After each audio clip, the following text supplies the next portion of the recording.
Buenos días. Digo que ya no vi a Miguel, me salí por la otra, bueno, entré por la otra puerta, ya no lo vi.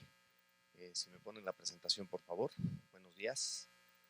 Normalmente uno a estos eventos viene con una camisa, un saquito, pero la verdad es que preferí venirme con esta playera porque viene un poquito ad hoc de lo que vamos a platicar. Que dice que inclusión es no es solo una palabra, sino es una forma de cambiar el mundo. En lo que me pone la presentación, les quiero platicar o les quiero decir un nombre. Probablemente algunos lo conocen, algunos estén familiarizados con el tema, pero lo que estoy seguro es que se van a acordar de lo que sucedió con él. El nombre Olmo, probablemente se les haga conocido, probablemente no. Olmo, el año pasado, resulta que fue, y ahora en lo que le agarro yo a esto, a esta. Olmo Cuarón, es hijo de Alfonso Cuarón. El año pasado acompañó a los Óscares. Ahí está, ahí está. Acompañó a su papá, que estaba nominado en los Óscares, siendo director de cine, y Olmo tiene autismo, ¿no? Algunos se dieron cuenta de lo que pasó, pero resulta, y la historia corta es que Olmo, cuando estaba en la alfombra roja, que yo digo, imagínense que estás nominado a un Óscar, ¿con quién te gustaría vivir ese momento? Con tu familia, nada más. Estaban en la alfombra roja y Olmo, que tiene autismo, pues tuvo ciertos comportamientos que empezaron a llamar la atención. Y de repente las redes sociales empezaron a hacer de lo suyo, ¿no? Empezaron a postear algunas cosas que a mí francamente hasta me da un poquito de repudio leerlas. Pero el chiste es que el Twitter, esta red social que yo digo que está llena de envalentonados anónimos ejerciendo su derecho a opinión y también a juzgar, ¿no? Empezaron a poner Twitter sobre el comportamiento y demás, y memes y una cantidad de cosas. Pero de repente se empezó a correr el rumor o se empezó a correr el decir, oye, tiene autismo, ¿no? Y yo de repente agarré y dije, bueno, pues también puse un tweet, ¿no? Y quise ejemplificar con un pantallazo de los tweets el hecho de que eso es lo que puede vivir o lo que vive un papá de una persona con autismo todos los días, en el cine, en el teatro, en el súper, en la escuela, en todos lados. Se empezó a mover, obviamente, y de repente la gente se empezó a justificar, ¿no? Es que no sabíamos que tiene autismo, ¿no? Y en un debate muy interesante, al día siguiente, con toda esta conversación y demás, me hablaron por teléfono para una entrevista de radio y de repente me empezaron a decir, oye, pero es que no sabíamos que tiene autismo, el mexicano se burla hasta de la propia muerte. Y dije, perdón, pero la conversación que debemos de tener no es si sabíamos que tiene autismo, para mí la pregunta más bien es qué tipo de sociedad es en la que quieres vivir. Soy Gerardo Gaya, he tenido la oportunidad de platicar varias veces, compartir con gente mi historia de cómo y por qué fundé Iluminemos de Azul. En el 2012 recibí el diagnóstico de Álvaro Mijo de autismo, en el 2015 fundé Iluminemos de Azul como una organización mucho más allá de pensar sin fines de lucro, sino como una organización con propósito, como un emprendimiento social, para visibilizar una condición de vida que es invisible a los ojos, para provocar un cambio radical en el entorno a través de la visibilidad, de la sensibilización, del empoderamiento, del apoyo a familias, de sumar voluntades, de generar un interés público y provocar un cambio radical en nuestra percepción, en nuestra información, en lo que sabemos o creemos que sabemos acerca del autismo. Me convertí en vocero de la causa, me convertí, yo digo, en conferencista. He tenido la oportunidad de dirigir una organización que ha beneficiado a miles de personas, no solo en México, pero al final del día yo solo digo, soy un papá inquieto, tratando de hacer lo mejor que puedo y tratando de hacer algo al respecto.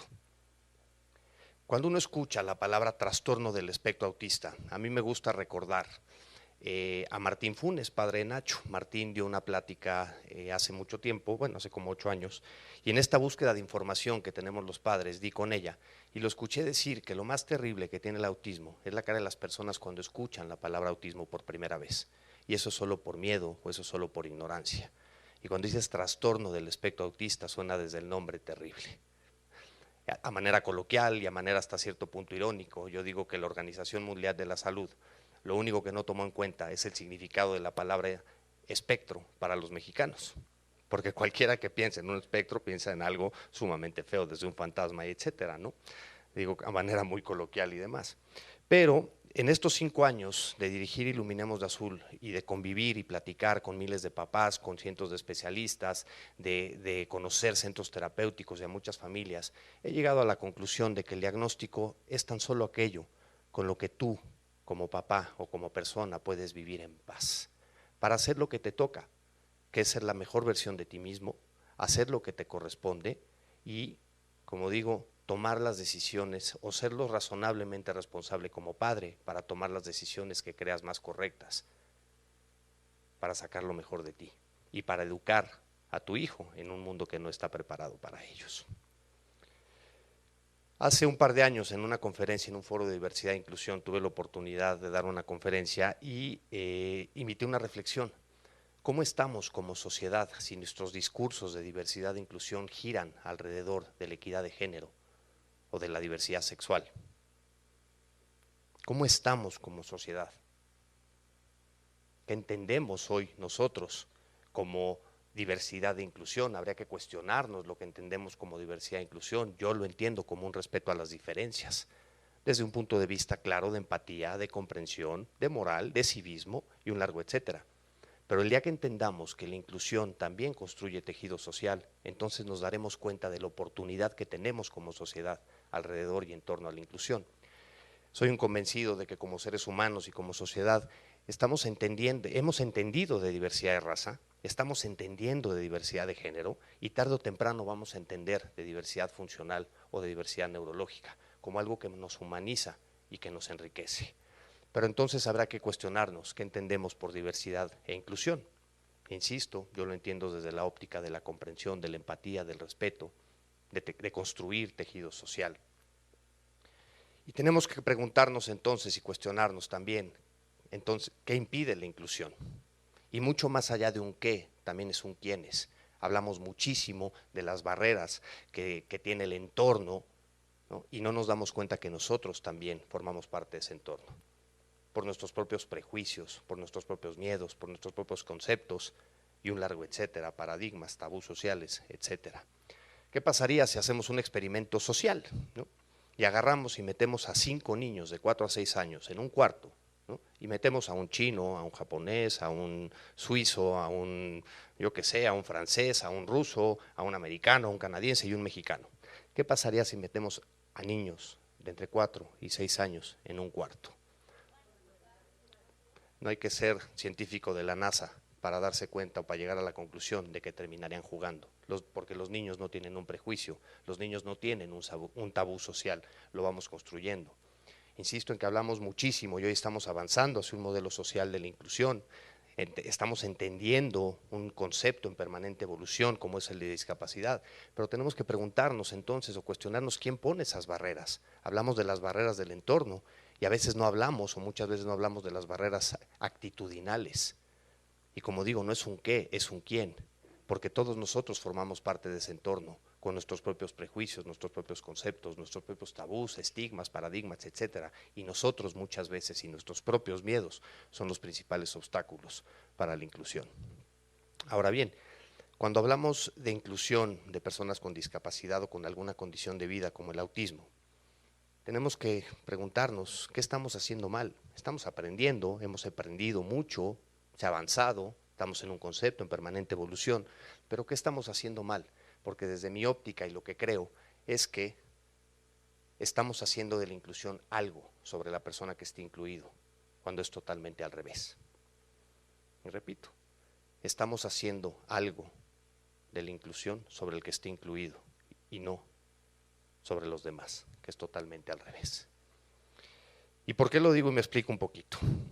Cuando hablamos de inclusión de personas con discapacidad, lo abordamos desde el punto de vista de responsabilidad social. Qué buena onda soy, ¿no? Hoy el establishment y con lo que entendemos de responsabilidad social tiene esa óptica de qué buenas personas somos. Lo hacemos porque somos buenas personas y no nos damos cuenta de que el beneficio lo podemos tener todos los demás. Cuando hablamos de indicadores, ¿qué indicadores se tienen cuando hablamos de esto? Cuando hablamos de inclusión laboral, cuando hablamos de inclusión educativa, cuando hablamos de inclusión laboral o inclusión en general de personas con discapacidad o alguna condición de vida, ¿qué indicadores tenemos? ¿Qué indicadores estamos generando? Un número. ¿Cuántos? los estamos convirtiendo en un número. Y soy un fiel convencido de que lo podemos hacer 1000 veces mejor. Insisto que los programas de inclusión laboral los estamos abordando desde el punto de vista de socialmente responsables. Qué buena onda soy. Y no estamos viendo el impacto que puede tener en los demás, mucho más allá de socialmente responsables, mucho más allá de eso. Para mí no se trata de un impacto social nada más, se trata también de un impacto en el negocio. Insisto, estamos haciendo de la inclusión algo sobre el que esté incluido, cuando es algo totalmente al revés, o debiera ser al revés, si cambiamos un poquito la óptica de las cosas. Porque para mí, hasta que no aprendamos y entendamos a respetar la dignidad competitiva de cada persona, o hasta que no revisemos los indicadores, probablemente no vamos a lograr un cambio radical y beneficiar a millones de personas, y no beneficiar, respetar la dignidad competitiva. El otro día una compañía que se llaman los activistas creativos. Está increíble porque es un proyecto de un despacho de diseño gráfico, de ilustración, de creatividad, que contrata a puras personas con autismo, con Asperger, con síndrome de Down o con discapacidad intelectual. Imagínense desde la óptica de una persona con autismo que tiene una manera totalmente distinta de procesar la información, lo que puede enriquecer un diseño gráfico, una ilustración. En esta empresa, el lunes pasado, estábamos haciendo el kickoff en México y de repente me encantó porque el director general tomó la palabra y les dijo a todos los chavos, no se equivoquen, aquí están porque tienen la habilidad de ilustrar y dibujar. Tenemos que aprender a respetar la dignidad competitiva de las personas y hasta que no logremos eso o hasta que no logremos los indicadores, probablemente vamos a seguir igual y soy un convencido de que lo podemos hacer 1000 veces mejor. Es porque también hemos visto que los efectos pueden ser realmente maravillosos y cualquier empresa, cualquier persona que haya hecho un programa de inclusión laboral no me dejará mentir ni me dirá lo contrario. Y siempre, hace 2 años, desarrollé esta fórmula de la inclusión para explicar la connotación tan compleja y tan difícil de la física cuántica detrás de la inclusión. Y yo digo que no se trata más que de comprensión, de empatía y de respeto, con sus ajustes o apoyos lógicos para fomentar la inclusión. Y a lo mejor habría que agregar compromiso absoluto para poder lograr una plena inclusión de las personas con discapacidad. Me gusta compartir, para ejemplificar todo esto, 3 momentos que yo he vivido con Álvaro, mi hijo, en la escuela. Él asiste a una escuela regular, va con, yo le llamo su marcación personal, hay quien les dice monitores, sombras, apoyo pedagógico y un largo etcétera de adjetivos calificativos para la persona. Al final del día va con Ángel, se llama Ángel, y la verdad es que sí es un ángel. Pero me gusta compartir estos 3 momentos para ejemplificar muy bien a lo que voy. El año pasado llego a la escuela a una actividad en el salón de clases y cuando me acerco ahí estaban ahí conviviendo los niños y demás, niños de 9 años, y me volteo con un niño y le digo, uno de los amigos de Álvaro, y le digo, oye, ¿sabías que lo que tiene Álvaro es autismo? Y se voltea y me dice, ¿y? Y yo me paralicé. Estamos eliminando por completo el estigma, el tabú social o el prejuicio de ese salón de clases, ¿no? 2, llega una amiga de Álvaro con Ángel, el monitor, y le dice, oye Ángel, ¿qué estudiaste? Dice, no, pues pedagogía, ¿por? Dice, no, es que a mí me gustaría estudiar lo mismo que tú, porque me gustaría ayudar a muchos más niños como Álvaro. 3, se van a una actividad fuera de la escuela, no hago comerciales, pero bueno, en una de estas, en un museo, ¿no? Llegan, están ahí en una actividad y estaban metidos en la alberca de arena. Álvaro, con todo el tema sensorial que puede tener una persona con autismo, estaba encantado en la arena, ¿no? Y estaba jugando, y de repente llega el encargado y les dice, niños, 1 minuto y se tienen que salir. Y se para un niño de 9 años, y va con la persona y le dice, señor, Álvaro, mi amigo, tiene autismo y está muy contento jugando con la arena. A lo mejor le puede costar trabajo salirse con todos nosotros, entonces para que si no hay problema que se quede un ratito más. Un niño de 9 años. A lo que voy es, estamos creando mejores generaciones que nosotros, porque lo más seguro es que esa generación, ese salón de clases, no discriminará por ningún motivo, casi nunca. Estamos creando una mejor generación que nosotros, eliminando el estigma, el tabú y el prejuicio alrededor del autismo, cualquier condición de vida. Y me gusta compartir esta frase que dice que si aprendemos a aceptar la diversidad como algo normal, dejaremos de hablar de inclusión para hablar de convivencia. Y termino con esto, compartiéndoles que yo soy un fiel creyente en donde a lo mejor como profesionales, como profesionistas, como terapeutas, como papás, a lo mejor no seremos capaces de corregir ciertas conductas de nuestros hijos con autismo o de las personas con autismo en general, pero lo que sí podemos cambiar es la percepción y la forma en el que el mundo ve a mi hijo y a las personas con autismo en general. Muchísimas gracias.